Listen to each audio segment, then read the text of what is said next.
I'm packing for Alamo. I'm actually all packed up. I just have to throw some clothes in the bag, and I will be headed down to San Antonio here in about an hour and a half, 90 minutes or so.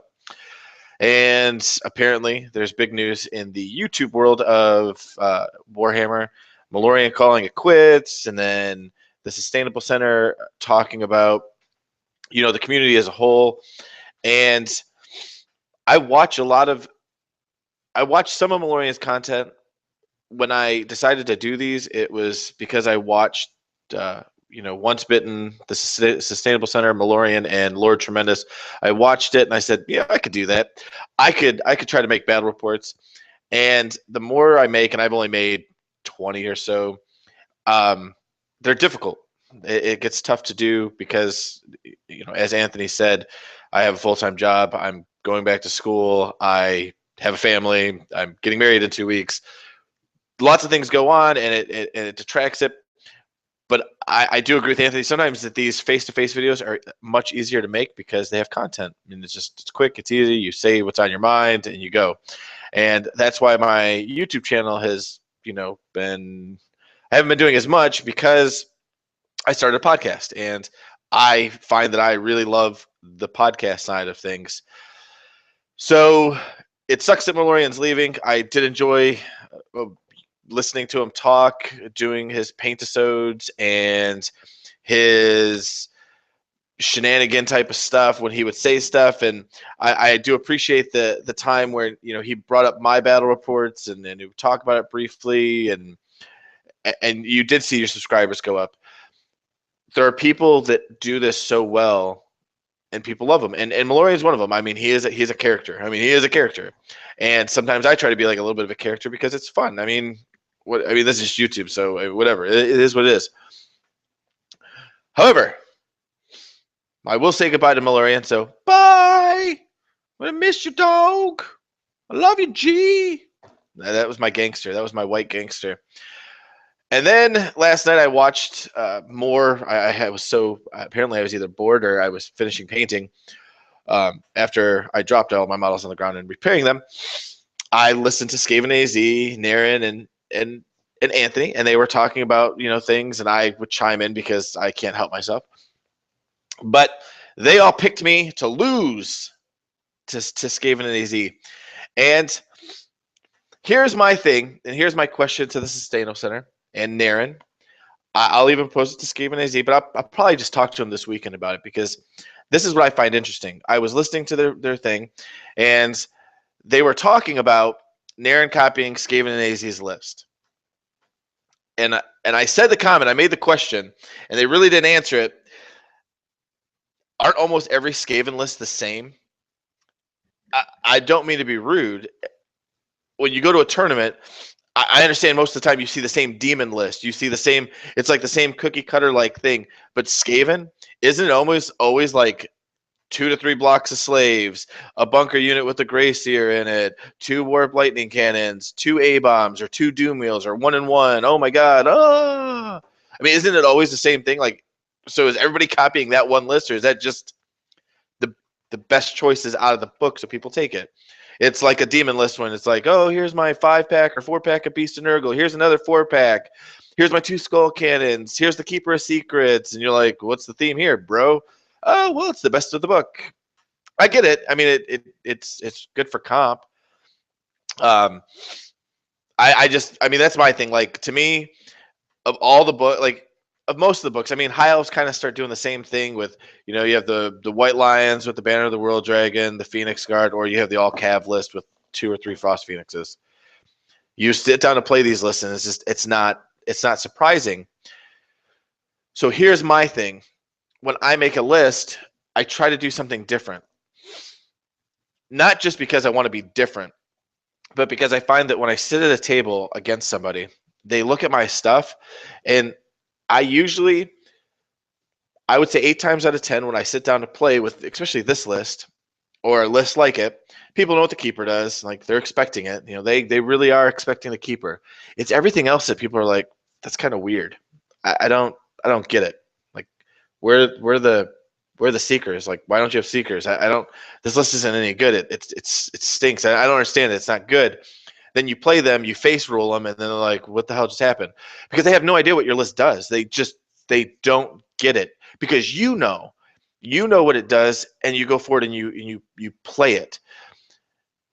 I don't know how somebody would practice my list on a table. If Skaven AZ really wanted to practice our game before Alamo, I mean, I don't know if he did or didn't. Put my list in somebody's hand that doesn't play demons and doesn't play Slanesh. Are they going to know what to do with it? I mean, you can say the same thing about a lot of lists, but I mean, isn't the Skaven tactics and like some of the other lists, aren't they kind of the same? So I find that these wacky, weird list builds that people can bring is just it throws you off. It's like what the hell does that thing do? Like I know that's bad, but what is this? What is this? That doesn't look like much, but it ends up being a lot because you're not quite sure on it. So that's kind of like my thing to the sustainable center. You know, when you build a cookie cutter list, I think taking the off choices. And I don't think people will say, well, that's suboptimal, and I don't think that is suboptimal. I think what it really is, I think it's just different. And if you're a competent player, you can make it work and work well. The other thing I don't agree with, I don't.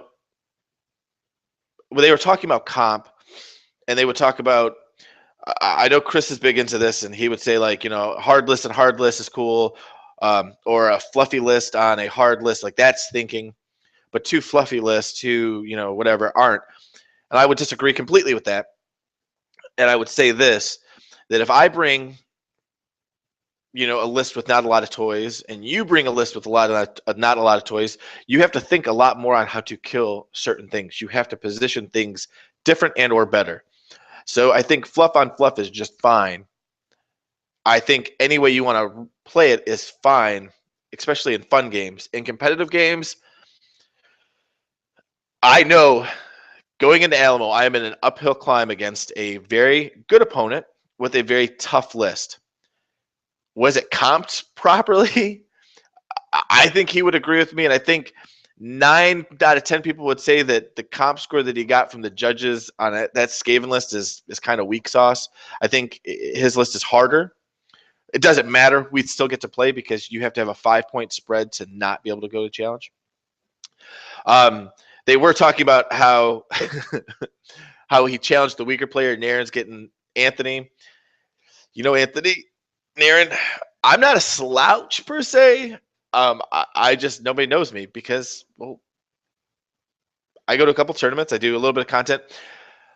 But I did do my list before I accepted Chris's challenge. So my plan the whole time is to go in with a softer list. That's how I like to go into a lot of tournaments. I like to go in with softer list. And at Rock Wars, going in with a soft comp list paid off because I won the tournament. So in my mind, that's perfect. I'm also looking to fit into the last master spot now. And all I need to do is do well in Alamo. And I think that this will help me get in there because I'm going to play lists that aren't, you know, I'm not going to run my demons into, you have to be an idiot to run your demons knowing you're playing a keeper, trying to face, you know, Empire and Dwarf list and these hard as nail lists. They're running Light Council and 3 cannons, you know, 2 cannons, double steam tank, stuff like that. I don't get. I don't get why you would comp yourself up there knowing the toys that they have, knowing what you have to counter, and knowing that you can't play against their toys. It just doesn't make any sense to me. I'm going to have a tough time against Skaven AZ's 2 cannons. I know this for a fact. If he blows up one of those cannons in turn 1, I have a really good shot at winning the whole game. If my dice roll really well, I will win the game. If my dice go crappy, I will lose the game. It's the same thing. At the end of the day, Warhammer is a game of dice. You put your models in position to do well, but your dice can screw you. I mean, they can just absolutely tank it. So, I don't know. I mean, Ant was looking for somebody to talk to. I may or may not be that guy. I find that I disagree with a lot of things that they say, but I think the only reason that is because I prefer a comped, fluffy, fun tournament, not necessarily a hobby, but in a gaming way. I find that when people take these hardcore lists, the games become like this. Okay, hold on a second. Oh, let me measure it. Oh, okay, okay. My cannons shoot your cannons. That's not fun. It's not a fun game. And when I first started playing Warhammer, I would play Skaven because one of my good friends plays Skaven, and I would take my demons, and I didn't know what I was doing. I would just run forward as fast as I could, and it'd be cannon, doom wheel. He had 2 doom wheels, 2 cannons, and boo, boo, boo. Everything was dead. Like turn one, all the stuff's dead, and he rolled really well. He rolled a 10 for the strength of the hits on an effing doom wheel. The cannons would roll. I mean, like it was like the perfect storm.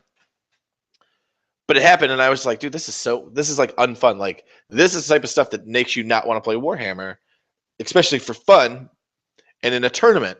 Like, I don't drive 6 hours with a list to line up my stuff that I spend, hours and hours and hours painting, hundreds of dollars collecting, to line up to watch you go, I have a cannon. Whoa, whoa, whoa. I kill your big stuff. I have a cannon. Whoa, whoa, whoa. I kill your big stuff. I have a cannon. Like, seriously, how many effing cannons can you have? And granted, the more I play, the more I understand what could misfire. It could do this. Yeah, I get that. I get that, dude. But I don't think anybody likes to have their ship pushed in turn one. Let me roll dice. Just let me roll some dice. You can beat me all you want. Let me roll dice. Let me do some cool stuff with my things too, and we're good.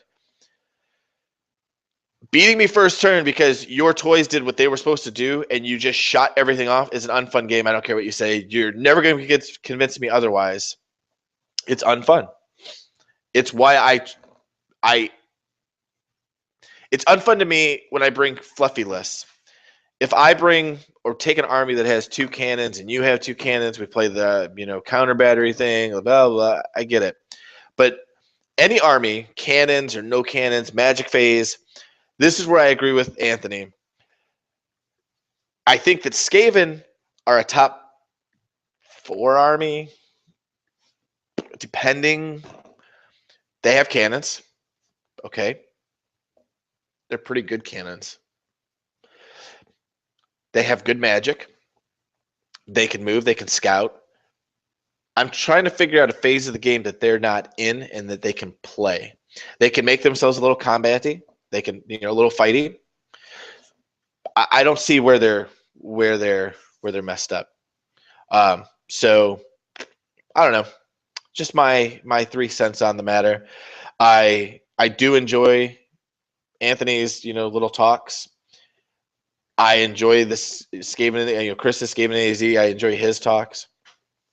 I enjoy Lord Tremendous's battle reports probably more than most because I think they're funny. I'm especially finding his Tomb Kings fun now that he's raging, and I love watching him lose to demons because that's just oh so good. It'd be better if you'd lose to Slaaneshi demons. So guys in Louisiana, if you could start playing Slaaneshi demons, that would be top notch. But yeah, I mean, I like Materium's campaign stuff. I like the idea of it. I don't know if I could ever do it, but I like the idea of it. So I like watching his stuff and going, oh, that's kind of fun. Like I'm glad, he's doing that. I mean, that seems like it'd be a great idea. I don't know if I have that time. Like I wish I could play every week and I try to, but I don't know. Like you kind of gear up for GTs and then there's wife aggro. Like, hey, you've been playing Warhammer every week and now we're going for a weekend. What about me time? And then you kind of go, crap. Gotta do it. So I did sign up for Universal Battle. I'm not sure how much I like it. I don't know. I mean, I like rolling dice. It's not the same to me on a computer. If anybody wants to get a Universal Battle game in or teach me, school me on how to do it a little bit more, I'm interested. I don't know. To me, Warhammer is a very social game. I enjoy the social aspect. I enjoy going out, meeting a bunch of dudes, joking around, shit getting blown up, rolling a bunch of dice, drinking some beer, doing some shots, having fun. On the computer, maybe if you have Skype or something, you can talk and you're a fun person. I don't know. I mean, it's kind of my thing. But yeah, I guess in closing, Chris, you're going down, bro. I'm going to throw the Hail Mary. I'm going to Hail Mary this game right off the bat, and I'm going to put it in my hands. So if I'm going to be able to say, if you beat me, it's because my Hail Mary failed. So suck it. And Naren, you should have doubled down, bro. You should double down this bet. Double it down. No. Double down. Double down. It's like Vegas. Double down. And Anthony, you're just wrong, bro. We're going to call you the Sustainable Wrong on this channel from now on. No, not really. You seem like a cool dude. I've never met you. Maybe next year I'll come up to the East Coast or something. You'll be at a tournament. I mean, you all seem, everybody I watch on YouTube, I only watch them because I think they seem like good people that I'd actually talk to in real life and have a beer with them. Or B, and there's a couple cases where I think that your opinions are wrong, but I watch it because I think your opinions are wrong, but I like to see both sides of the argument. So, when people talk, I don't know. I mean, I was watching Lord Tremendous's last battle report this morning when I woke up. I did my morning thing and my jog and stuff, and I'm talking to him to walk the dogs, and I was watching his battle report, listening to it, and he was raging on the Reign of Chaos being broken. It's just this broken thing. I tend to agree with him, except most of the times that on a 5-game tournament, I'm going to lose a game, or the Reign of Chaos is going to come this close to making me lose a game if I can't pull it out. I know it seems funky, but the chances of me rolling that 2, the 3, the 4, when they happen, it's like catastrophic on several fronts, on most demon armies, especially when you're going soft. There's a chance that now I don't have a magic phase that I needed. And 2, I could roll for my list being all Slaanesh now, should I roll the 8, which is it's the corn one, I can't remember the name of it. I'm rolling for every single one of my units too, and any 6, I could smack the crap out of my units. So is that one? So that's a 2, a 3, a 4, and an 8. So 4 dice rolls. So a third of my dice rolls. Screw me. And then 2/3 of the dice screw you, possibly. And actually take that out, because if I roll a 7, nothing happens. So I think the Reign of Chaos is like a lot of things.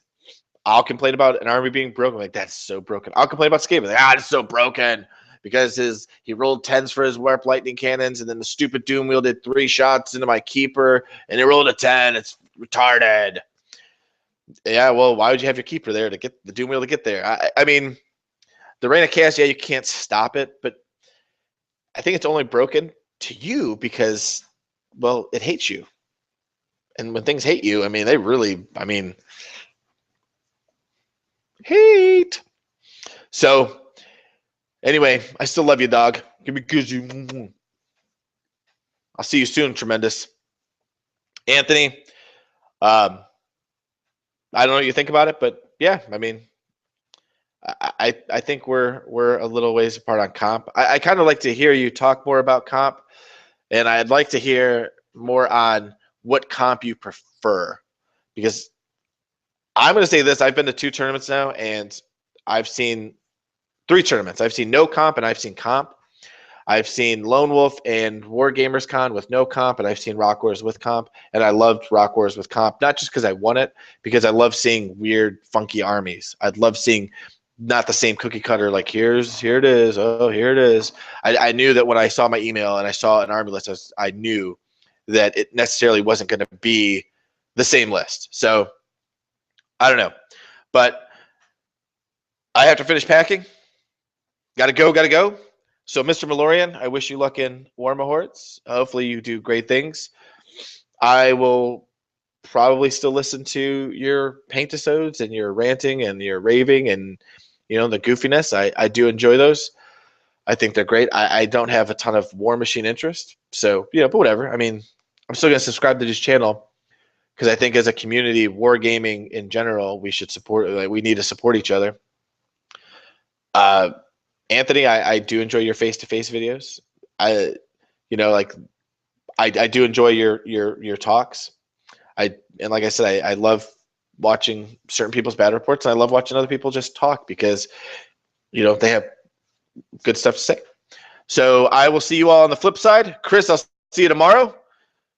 Bring in some Jurgensen, son, so I can stick it in you. Yeah!